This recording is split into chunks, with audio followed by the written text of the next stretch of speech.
সাইয়া ভালো বেদাত আর মন্দ বেদাত। তারপরে আপনি যেটা করেন সেটা আমি বলছি এটা নিকৃষ্টতম বেদাত।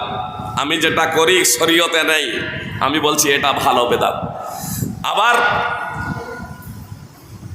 আমি যেটা করছি আপনি করেন না, তখন আপনি বলছেন আপনারটা হচ্ছে নিকৃষ্টতম বেদাত, তার পরিণাম জাহান্নাম।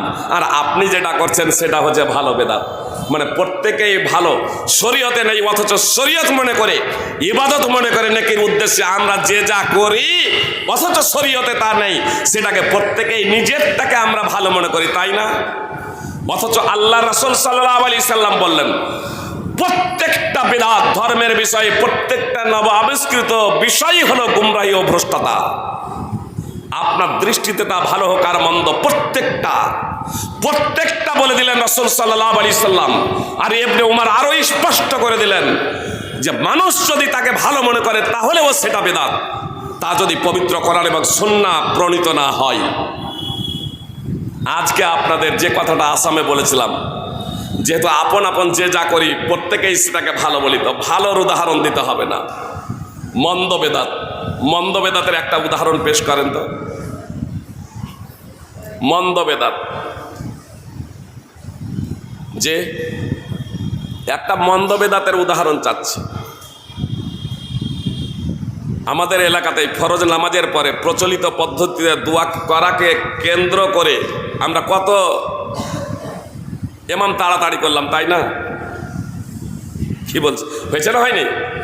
একটু তাড়াতাড়ি বলেন, সুবিধা হবে। মন্দ বেদাত, খারাপ বেদাতের একটা উদাহরণ দেন, ভালো বেদাত বলতে হবে না। সমস্ত ওলামা ইকরাম এ বিষয়ে একমত যে নবী সাল্লাল্লাহু আলাইহি সাল্লাম তার 23 বছর জীবনীতে একদিনও হাত উঠিয়ে ফরজ নামাজের পরে দোয়া করেননি এবং সাহাবায়ে কেরাম আমিন আমিন বলেননি। আল্লাহ রাসূল এভাবে করতে বলেননি, সাহাবায়ে কেরাম এভাবে করেননি। এ বিষয়ে আমরা সবাই একমত।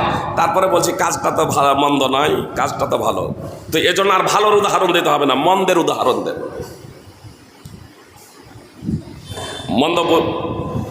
মন্দ বেদাতের উদাহরণ পাচ্ছেন না খুঁজে? সময় নিচ্ছে না আমি আপনাদের, আসামেই বলে দিই। আসামে যা ঘটেছিল, স্টেজে প্রায় 14-15 জন মুফতি বসেছিলেন। মুফতি সামনে থেকে একজন বললেন চুরি করা মন্দ বেদাত। আমি বললাম সেটা বেদাতি না, চুরি করা না জায়েজ হারাম, কিন্তু বেদাত নয়। একজন বলছেন মদ পান করা বেদাত, মন্দ বেদাত। আমি বললাম সেটাও হারাম, কিন্তু সেটা বেদাত নয়, সেটা বেদাত না।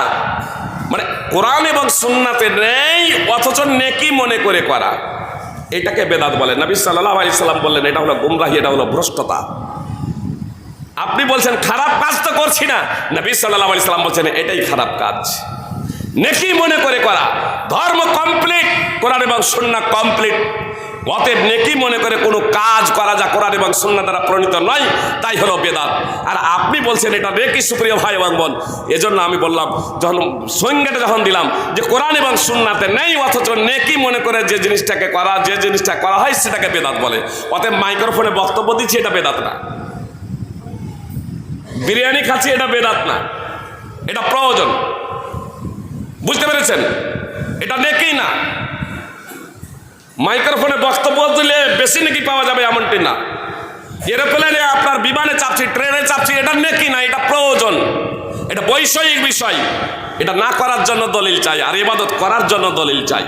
বিষয়টা বুঝে এসেছে? তাহলে আমি বললাম, তাহলে স্টেজ থেকে কেউ বলেন, একেবারে সব চুপচাপ।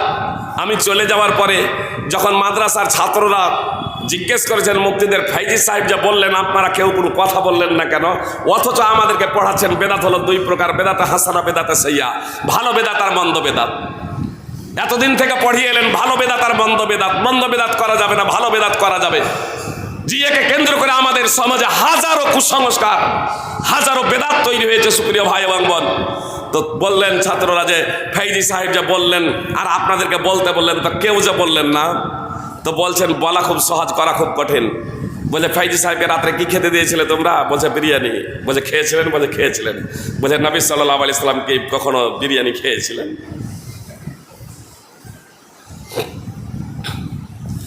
কথা মনোযোগ দিয়ে শুনুন। আল্লাহ আমাদেরকে সৃষ্টি করেছেন তার ইবাদতের জন্য। আল্লাহ বলছেন ওয়া মা খালাকতুল জিন্না ওয়াল ইনসা ইল্লা লিয়াবুদুন, আমি মানুষ এবং জিনকে সৃষ্টি করেছি আমার ইবাদতের জন্য, আমার তাওহীদ প্রতিষ্ঠার জন্য। সূরা জারিয়াত 51 নম্বর সূরার 56 নম্বর আয়াত। হুয়াল্লাযী খালাকা লাকুম মা ফিল আরদি জামিআ, আর আল্লাহ বলছেন পৃথিবীতে যা কিছু আছে সব কিছু সৃষ্টি করেছি তোমাদের জন্য। মানুষ, তোমাদের জন্য পৃথিবীতে যা কিছু আছে সব কিছু সৃষ্টি করেছি। সূরা বাকারা 2 নম্বর সূরার 29 নম্বর আয়াতের অংশ বিশেষ।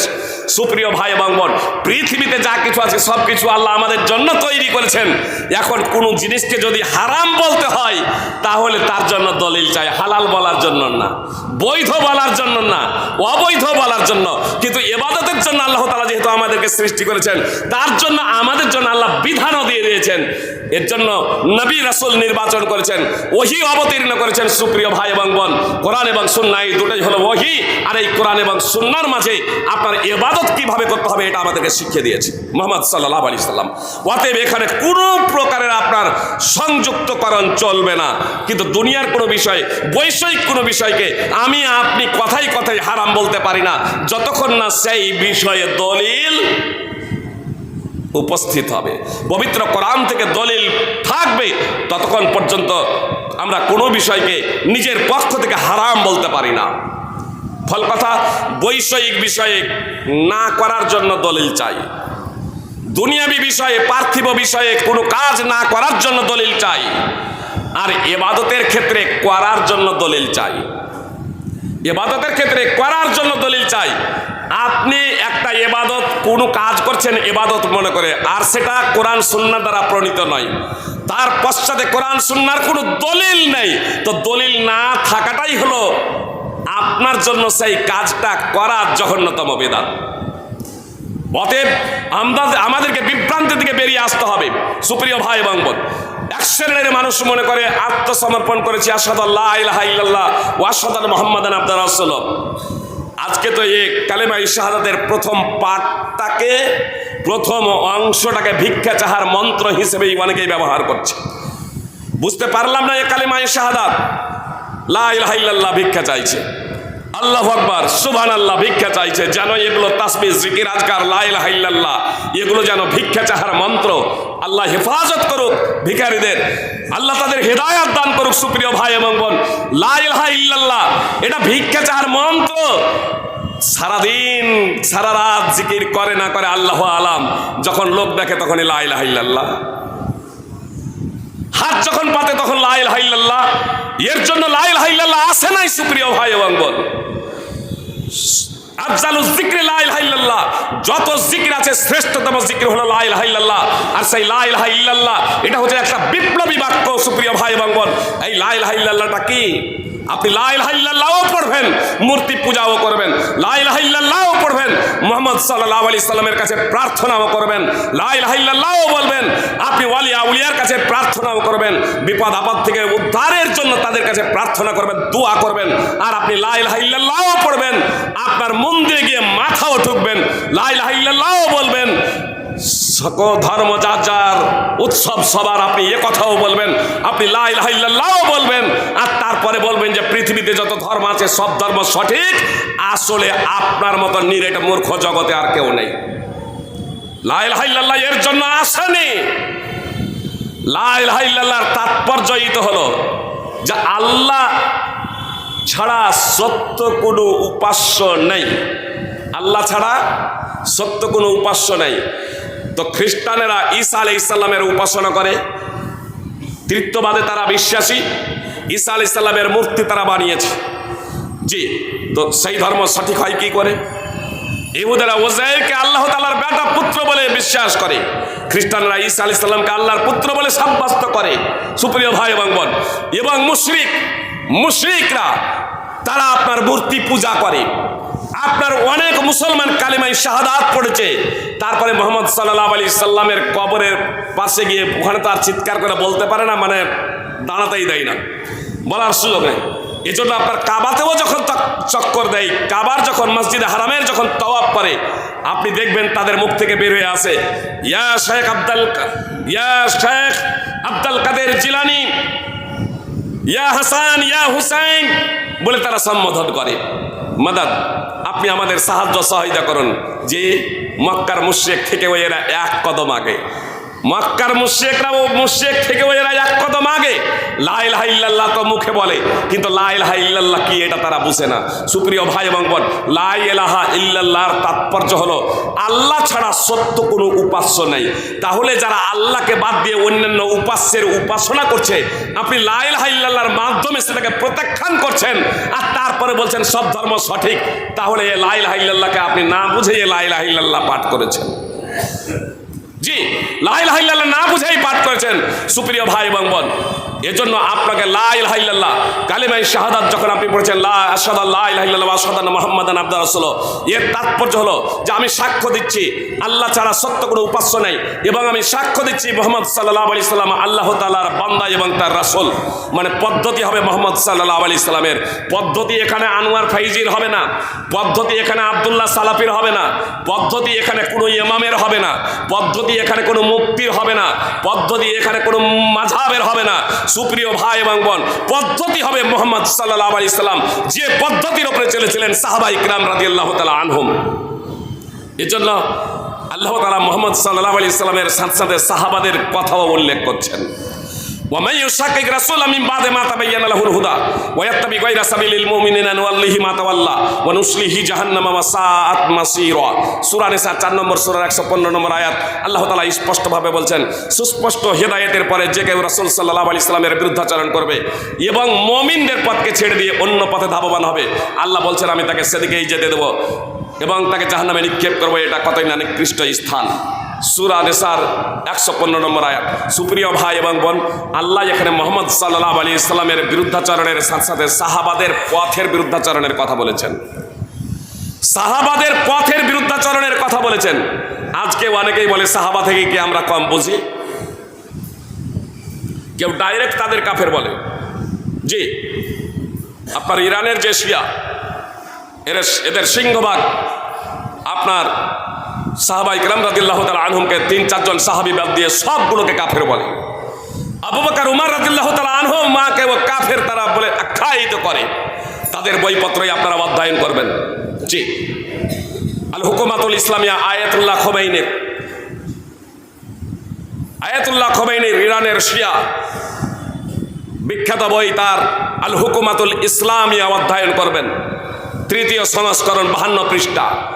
তিনি লিখছেন, আমাদের মাযহাবের অন্যতম গুরুত্বপূর্ণ বিষয় হলো যে আমাদের ইমামদের জন্য এমন মাহাত্ম্য এবং মর্যাদা রয়েছে যা কোনো নিকটবর্তী ফেরেশতাও পেতে পারে না, কোনো নবী রাসূলও না। নাউযুবিল্লাহি মিন যালিক। মানে ইমামকে শুধু যেমন ওইদিকে একদিকে শিয়ারা বাড়িয়েছে, তো এইদিকে আমাদের এই সুন্নিরা এরাও বাড়িয়েছে। যে এক পায়ে দাঁড় হয়ে পূর্ণ কোরআন পড়ে নিলেন, 40 বৎসর এশারের উযুতে ফজরের নামাজ আদায় করলেন। বিভ্রান্তির তো সীমা থাকা চাই। আনাস বিন মালিক রাদিয়াল্লাহু তাআলা আনহু সূত্রে বর্ণিত, নবী সাল্লাল্লাহু আলাইহি সাল্লামের বার্ধাঙ্গিনীদের নিকটে 3 জন সাহাবী এসে জিজ্ঞেস করছেন আল্লাহ রাসূল সাল্লাল্লাহু আলাইহি সাল্লামের ইবাদত কেমন ছিল। বললেন তারা নবী সাল্লাল্লাহু আলাইহি সাল্লামের ইবাদতকে একটু কম মনে করলো। তারা ভাবলো যে নবী সাল্লাল্লাহু আলাইহি সাল্লাম তো নবী, রাসূল সাল্লাল্লাহু আলাইহি সাল্লাম তো রাসূল, তার আগের পরের গুনাহ মাফ, আর আমরা তো সাধারণ বান্দা, আমরা তো সাধারণ মানুষ, আমাদের এত অল্প ইবাদত করলে হবে না, আমাদের বেশি বেশি ইবাদত করতে হবে। একজন বলল আমি সারা রাত ধরে তাহাজ্জুদের নামাজ আদায় করব। মুহাম্মদ সাল্লাল্লাহু আলাইহি সাল্লাম বলেছিলেন, আমার রাগিবান সুন্নতি ফালাইসা মিন্নি, যে কেউ আমার সুন্নাত বিমুখ হবে, আমি রাত্রে নামাজও পড়ি আবার নিদ্রাও যাই, ঘুমায়ও, যে কেউ সারা রাত ধরে তাহাজ্জুদের নামাজ পড়বে সে আমার আদর্শভুক্ত হবে না। সহিহ বুখারী 5063 এবং সহিহ মুসলিম 1401 নম্বর হাদিস। সুপ্রিয় ভাই এবং বোন, 1402 নম্বর হাদিস।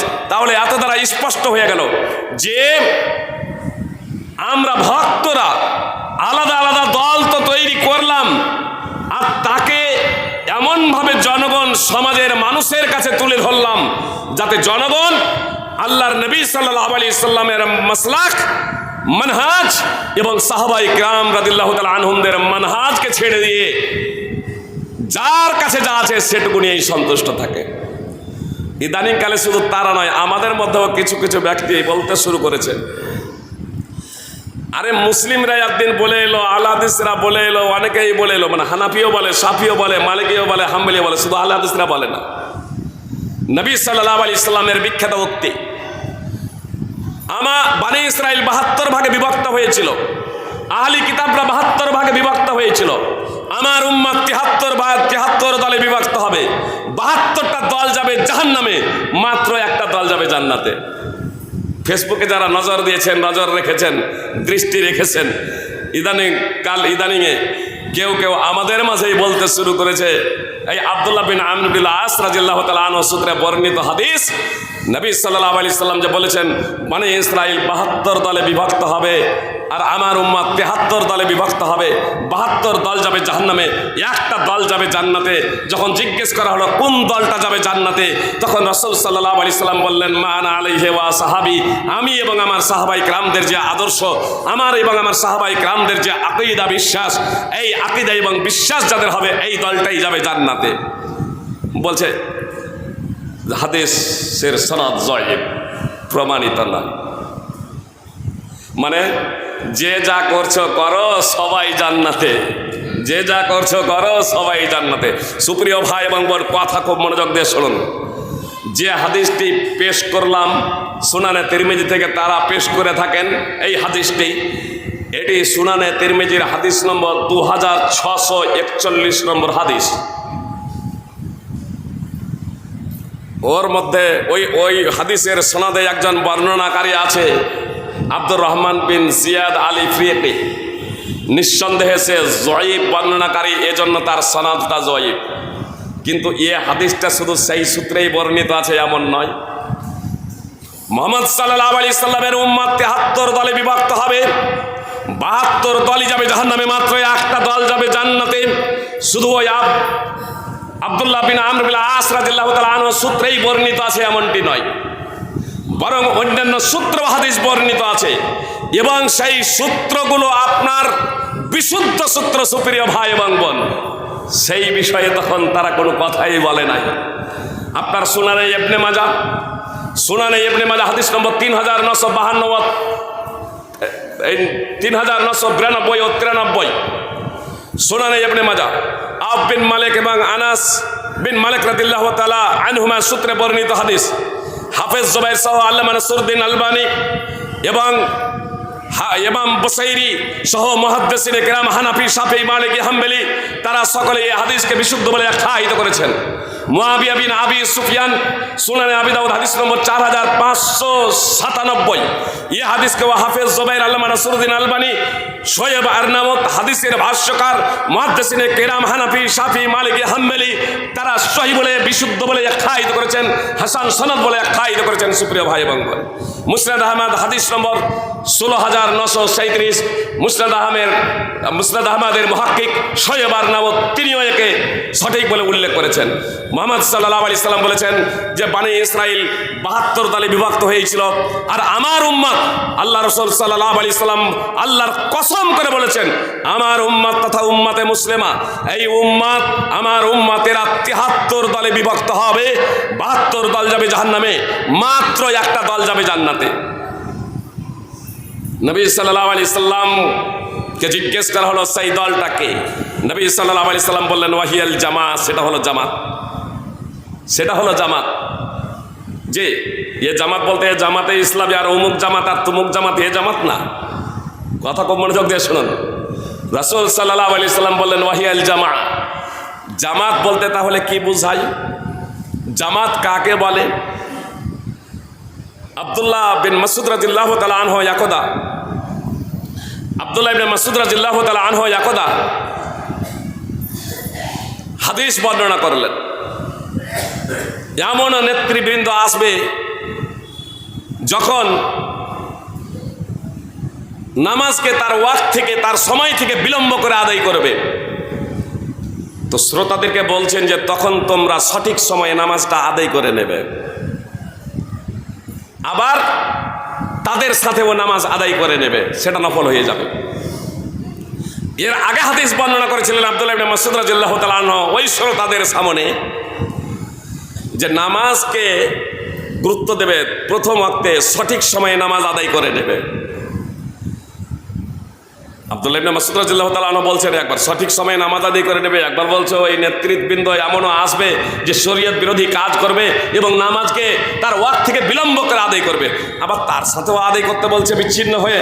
তো আবার কেমন উল্টাপাল্টা কথা আল্লাহ রাসূল সাল্লাল্লাহু আলাইহি সাল্লামের সাহাবী বলেন। আমর বিন মাইমুন বলেই ফেললেন, আপনারা আল্লাহ রাসূল সাল্লাল্লাহু আলাইহি সাল্লামের সাহাবী উল্টাপাল্টা যখন যেমন পারেন বলেন, এটা আমার বুঝে আসে না। তো আব্দুল্লাহ ইবনে মাসউদ রাদিয়াল্লাহু তাআলা আনহু বলেছিলেন যে আমি তো মনে ভাবতাম তুমি কুফার একজন বুদ্ধিজীবী, তো এ তো দেখছি নিরেট মূর্খ, যে এ তো দেখছি একজন তুমি জাহেল। শোনা, ইন্না জমহুরান নাস আল ফারাকুল জামাআহ, নিশ্চয় অধিকাংশ মানুষ জামাত থেকে বিচ্ছিন্ন হয়ে গিয়েছে। আল জামাআতু মা ওয়াফাকাল হাক্কা ওয়া ইন কুনতা ওয়াহদাক, জামাত হলো সেটাই যেটা হকের অনুকূলে, যদিও তার সদস্য সংখ্যায় একজন হও। জামাত হলো সেটাই যেটা হকের অনুকূলে, যদিও তুমি একাই তার সদস্য হও। একাই যদি কোরআন এবং সুন্নাহর অনুকূলে প্রতিষ্ঠিত থাকো, কায়েম থাকো, তাহলে সেটাই হচ্ছে জামাত। একাইও জামাত হওয়া যায়, সেটা শর্ত হলো কোরআন এবং সুন্নাহর অনুকূলতা হবে, সংখ্যার মানদণ্ড হক নয়। আজকালকে অনেকেই বলে আমরা যদি আমাদের মাযহাব যদি বাতিল যদি হয়, আমাদের দল যদি বাতিল যদি হয়, তাহলে এত কেন আমাদের সংখ্যা বাড়ছে এবং আমরা সংখ্যায় এত কেন? সুপ্রিয় ভাই এবং বোন, মিথ্যা বলার লোক বেশি না সত্য বলার লোক বেশি? ধোকাবাজ বেশি, প্রতারক বেশি, না নেই ওই ইনসাফ প্রতিষ্ঠাকারী বেশি? আরও যদি খুব সহজে আপনার বাড়িতেই দেখবো মনে করেন, তাহলে বেনামাজির সংখ্যা বেশি না নামাজির সংখ্যা বেশি? তো বেনামাজির এই হকের ওপরে নাউযুবিল্লাহি মিন যালিক। আল্লাহ আমাদের হককে বুঝার তৌফিক দান করেন। সুপ্রিয় ভাই এবং বোন, আজ আমরা ইসলামকে সেইভাবে বুঝি না যেভাবে আমাদের বুঝা একান্ত কর্তব্য ছিল। আমরা অনেকেই আজ সাহাবাদের ওপরে প্রশ্ন ছুড়ে দিয়েছি। সাহাবারা তো মানুষ ছিলেন, তারা ভুলের ঊর্ধ্বে ছিলেন না। নিঃসন্দেহে সাহাবারা মানুষ ছিলেন, ভুলের ঊর্ধ্বে ছিলেন না, এই কথাটা বাস্তব। কিন্তু তাই বলে তাদের সমালোচনা করা, এটা হচ্ছে মূর্খামি, এটা হচ্ছে অজ্ঞতা। সুপ্রিয় ভাই এবং বোন, যে আল্লাহ যাদের ব্যাপারে মহান আল্লাহ তাআলা ব্যর্থহীনভাবে যেখানে ঘোষণা করছেন, সাহাবাদের পথকে ছেড়ে দিয়ে যারা অন্য পথে ধাবিত হবে তাদেরকে জাহান্নামে নিক্ষেপ করব, সেখানে আপনি সাহাবীর সমালোচনা করেন? কথা খুব মনোযোগ দিয়ে শুনেন। আল্লাহ বলেছেন গায়রা সাবিলিল মুমিনিন, সাহাবাদের মত, সাহাবাদের প্রত্যেকটা কথা এবং কর্মগ্রহণ করে নাও, এ কথা আল্লাহ বলেন নাই। আল্লাহ বললেন সাহাবাদের পথকে ছেড়ে দিও না, মানে সাহাবাদের মানহাজকে ছেড়ে দিও না, সাহাবাদের পথকে ছেড়ে দিও না। সাহাবাদের পথ বলেছেন, সাহাবাদের কথা এবং কর্ম নয়। এজন্যই তো আল্লাহ তাআলা সাহাবাদের পথ বললেন, কথা এবং কর্মের কথা বললেন না। তার কারণ সাহাবাদেরও কথা এবং কর্মের মাঝে ভুল হতে পারে, দলিল না পৌঁছার কারণে ভুল হতে পারে। সুপ্রিয় ভাই এবং বোন, দু একটা উদাহরণ দিই, তাহলে আপনাদের বুঝতে সুবিধা হবে। সাহাবাদের কি ভুল হয়নি? অবশ্যই ভুল হয়েছে। কি জন্য ভুল হয়েছে?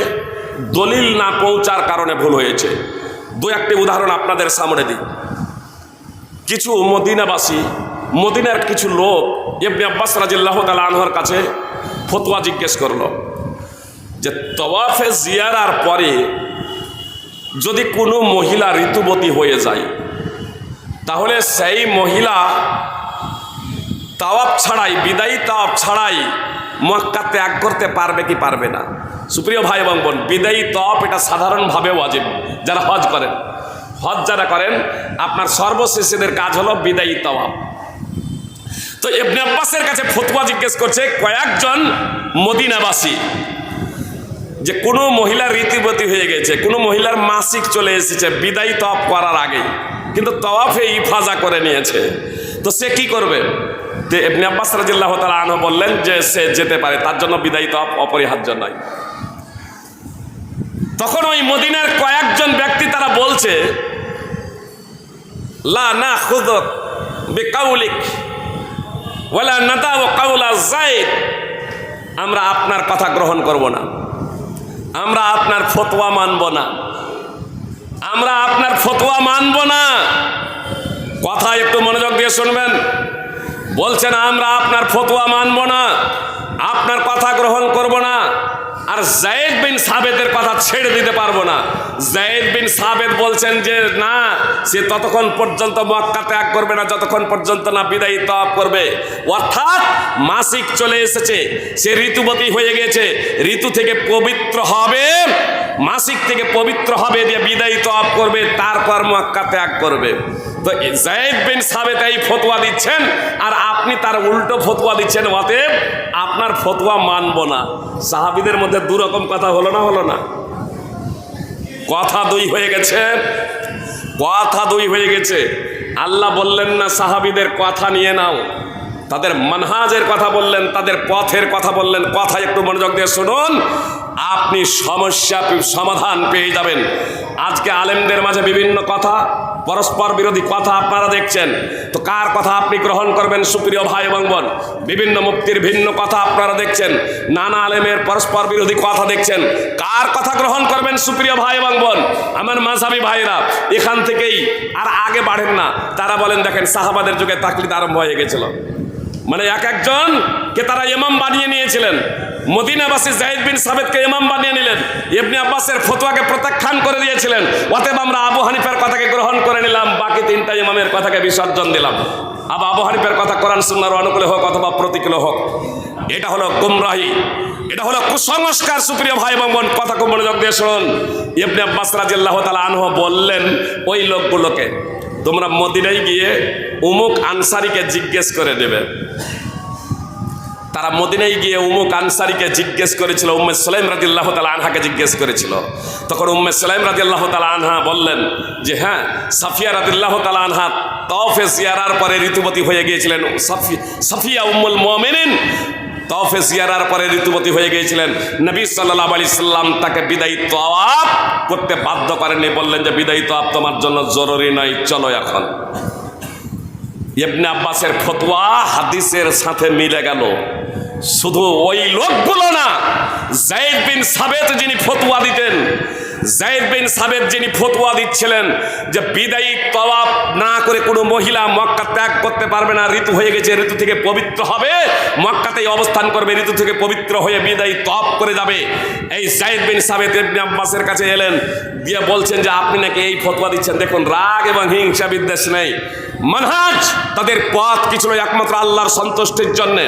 যায়েদ বিন সাবেত ইবনে আব্বাসকে বলছেন যে আপনি নাকি ফতোয়া দিচ্ছেন যে বিদায়ী তওয়াফ না করে ওই ঋতুবতী মহিলা যেতে পারে, তওয়াফে যদি জিয়ারা করে নেয় তার জন্য অপরিহার্য নয়। তো বলছে হ্যাঁ, যদি আপনার বিশ্বাস না হয় তো আপনি উম্মে সুলাইমকে, কোনো বর্ণনায় আছে উমুক আনসারীকে, মানে দুটোই একে, উম্মে সুলাইম আনসারী, তো তাকে জিজ্ঞেস করে নেবেন।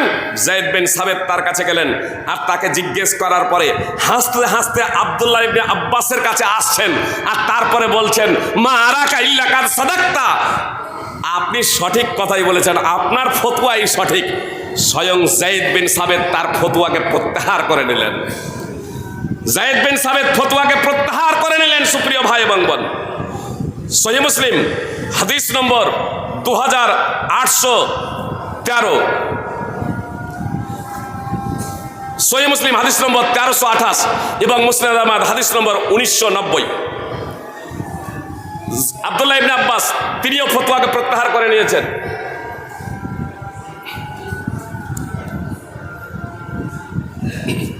এই বিষয়ে প্রশ্ন উত্তরে চলে আসছে। আর একটা বিষয় শুনে নেন। ইবনে আব্বাস ফতোয়া দিচ্ছিলেন, ইবনে আব্বাস ফতোয়া দিচ্ছিলেন যে মুদ্রা একের বিনিময়ে দুই। সাধারণ উদাহরণ দিয়ে আপনাদের বোঝাই। সাধারণ উদাহরণ যে 100 টাকা দিয়ে 200 টাকা বিনিময় করা যায়, মানে তাহলে এই যে সুদ, ইয়ে বৈধই হয়ে যেত, বুঝতে পেরেছেন? 100 টাকা দিয়ে 200 টাকা নগদে যদি হয় কোনো সমস্যা নেই, মানে ধারে হলে সেটা না সুদ, সেটা না জায়েজ হারাম। ইবনে আব্বাস এই ফতোয়া দিতেন। আবু সাঈদ খুদরি রাদিয়াল্লাহু তাআলা আনহু বুঝতে পারলেন যে ইবনে আব্বাস এই ফতোয়া দিচ্ছেন। তখন আবু সাঈদ খুদরি রাদিয়াল্লাহু তাআলা আনহু বললেন ইবনে আব্বাসকে যে ইবনে আব্বাস আপনি নাকি এই ফতোয়া দিচ্ছেন, এই ফতোয়া দিয়েন না। কিসের ভিত্তিতে আপনি এই ফতোয়া দিচ্ছেন? তখন ইবনে আব্বাস রাদিয়াল্লাহু তাআলা আনহু বলছেন যে আমার কাছে কোরআন থেকে এর কোনো দলিল নেই, হাদিস থেকে এর কোনো দলিল নেই, আর আপনি কোরআনও বেশি আমার থেকে জানেন আর হাদিসও বেশি আপনি আমার থেকে জানেন। তার কারণ আপনি আমার থেকে বয়সে বড়, আল্লাহ রাসূল সাল্লাল্লাহু আলাইহি সাল্লামের সাহচর্য বেশি লাভ করেছেন, তো আমার থেকে আপনি বেশি জানেন, তো আপনি বলেন যে এটা কি ফতোয়া হবে। তখন আবু সাঈদ আল খুদরি রাদিয়াল্লাহু তাআলা আনহু বললেন, এটা হচ্ছে সুদ, এটা হচ্ছে সুদ, অতিরিক্ত যেটা দেওয়া হচ্ছে এটা হচ্ছে সুদ, এটা দেওয়া যাবে, অতিরিক্ত কম বেশি করা যাবে না, নগদে হলেও। এ কথা যখন রাসূল সাল্লাল্লাহু আলাইহি সাল্লাম থেকে শুনেছি বলে আবু সাঈদ আল খুদরি রাদিয়াল্লাহু তাআলা আনহু বললেন, তখন আবুল জাওজা, ইবনে আব্বাস তো মেনে নিলেন। আবুল জাওজার মক্কাতে ইবনে আব্বাসের সাথে সাক্ষাৎ হয়ে যাচ্ছে। তারপর আবুল জাওজা জিজ্ঞেস করছে যে হে ইবনে আব্বাস, আপনার ফতোয়া আমরা দিচ্ছিলাম এতদিন থেকে, আপনার ফতোয়ায় এতদিন থেকে আমরা দিয়েই চলেছি যে টাকা নগদে যদি হয় তাহলে কম বেশি করা যায়, কোনো সমস্যা নেই, কিন্তু শুনতে পেলাম যে আপনি নাকি আপনার ফতোয়াকে প্রত্যাহার করে নিয়েছেন, আপনি নাকি সেই ফতোয়াকে আপনি বিসর্জন দিয়ে দিয়েছেন আর সেই ফতোয়া দিচ্ছেন না, এখন নাজায়েজ বলছেন। তা আপনার কাছ থেকেই তো আমরা শিখেছি। তা আব্দুল্লাহ ইবনে আব্বাস রাদিয়াল্লাহু তাআলা আনহু বললেন যে হ্যাঁ, আমি আমার ফতোয়া প্রত্যাহার করে নিয়েছি, আমি আমার ফতোয়াকে বিসর্জন দিয়েছি। ফাতারাকতু রায়ি ইলা হাদিসে রাসূলুল্লাহ সাল্লাল্লাহু আলাইহি সাল্লাম, আমি আমার রায় মতবাদকে ছেড়ে দিয়েছি। আমার ওটা রায় ছিল, মতবাদ ছিল, আমার মতবাদকে আমি ছেড়ে দিয়েছি নবী সাল্লাল্লাহু আলাইহি সাল্লামের হাদিসের কারণে। মুসনাদ আহমদ হাদিস নম্বর 11479। তাহলে সাহাবায়ে কেরামের মাধ্যমে ভুল হয়েছে দলিল না জানার কারণে। সঠিকটা যখন জানতে পেরেছেন তখন সঠিকটাকে তারা মেনে নিয়েছেন। এটা ছিল সাহাবায়ে কেরামদের মানহাজ, এটাই ছিল তাবেঈনদের মানহাজ, এটাই ছিল তাবেঈনদের মানহাজ। সুপ্রিয় ভাই এবং বোন, আল্লাহ তাআলা বললেন যে এই সাহাবাদের মানহাজ ছাড়া, সাহাবাদের পথ ছাড়া যে কেউ অন্য পথে ধাবমান হবে তাকে আমি জাহান্নামে নিক্ষেপ করব। যে সাহাবীদের আল্লাহ জান্নাতের কথা বলেছেন, যে সাহাবীদের কথা আল্লাহ তাআলা জান্নাতের কথা কোরআনে ঘোষণা দিয়েছেন, সময় নেই সেই প্রসঙ্গে আলোচনা করার। সূরা তওবা 9 নম্বর সূরার 100 নম্বর আয়াত দ্রষ্টব্য। এবং যে সাহাবীদের ঈমানকে পরবর্তীদের জন্য মানদণ্ড বলেছেন, সূরা বাকারা 2 নম্বর সূরার 137 নম্বর আয়াত, সেই সাহাবীদের সমালোচনা করার তাৎপর্যই হলো বিভ্রান্ত হওয়া ছাড়া বিকল্প কোনো মত ও পথ নয়। সুপ্রিয় ভাই এবং বোন, বদরে যে সাহাবায়ে কেরাম উপস্থিত হয়েছিলেন সেই সাহাবীদের প্রসঙ্গে নবী সাল্লাল্লাহু আলাইহি সাল্লাম বলছেন, আল্লাহ তাআলা উকি মেরে বলেছিলেন ইমালু মা শিতুম কাদ ওয়াজাবাত লাকুমুল জান্নাহ। একটি বর্ণনা আছে কাদ গাফারতু লাকুম, বুখারী মুসলিমের হাদিস। সুপ্রিয় ভাই এবং বোন, আল্লাহ তাআলা উকি মেরে বলেছিলেন বদরে যে সমস্ত সাহাবায়ে কেরাম উপস্থিত হয়েছিলেন তাদের প্রসঙ্গে, তোমরা যা ইচ্ছা করো, ইমালু মা শিতুম, তোমরা যা ইচ্ছা করো, তোমাদের জন্য জান্নাত অবধারিত, তোমাদেরকে আমি ক্ষমা করে দিলাম। তাহলে যে সাহাবীদেরকে আল্লাহ তাআলা জান্নাতি ঘোষণা করেছেন তাদের যদি আমরা সমালোচনা করি, তাদের যদি জাহান্নামী বলি, তাহলে এটা জানতে হবে যে আসলে আমরাই জাহান্নামী। আল্লাহ তাআলা আমাদেরকে সঠিক বুঝদান করুন। সুপ্রিয় ভাই এবং বোন, দল একটাই যাবে জান্নাতে, সেই জান্নাতি দলের আমাদেরকে অনুসরণ করতে হবে। আহলে হাদিস ঘরে জন্মগ্রহণ করে সেই দলের অনুসারী থাকা যায় না, মুসলমান ঘরে জন্মগ্রহণ করে সেই দলের অনুসারী থাকা যায় না বা হওয়া যায় না। অবশ্যই কোরআন এবং হাদিসের আলোকে যারা আহলে হাদিস, অবশ্যই এরা মুক্তিপ্রাপ্ত দল। এ বিষয়ে সালাফ তথা উম্মতে মুসলিমার 700-800 বছর পর্যন্ত আহলে সুন্নাহ ওয়াল জামাতের মাঝে কোনো মতভেদ ছিল না। ইদানিং কালেও দেওবন্দিরা ওই